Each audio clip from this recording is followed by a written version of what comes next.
چرا برق روشنه؟ صبح. بابا خب اتاقم نورگیر نیست، نور نداره. یا خاموشش کن. خاموش میکردی خب. من رفتم سر کار. به سلامت بابا. مرسی. بگو سمت در ببند. بابا داری میری دیگه، پشت سرت ببندی. دیرم میشه.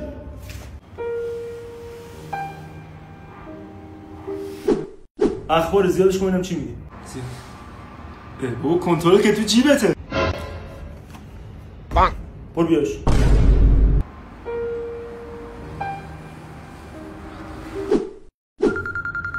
بابا گوشیت زنگ میخوره.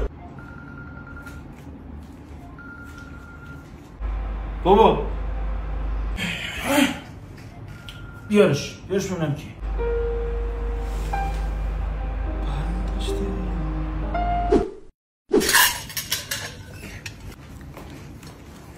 ظرفا رو بذار تو سینک. بابا خودت بذار دیگه کنار سینکی.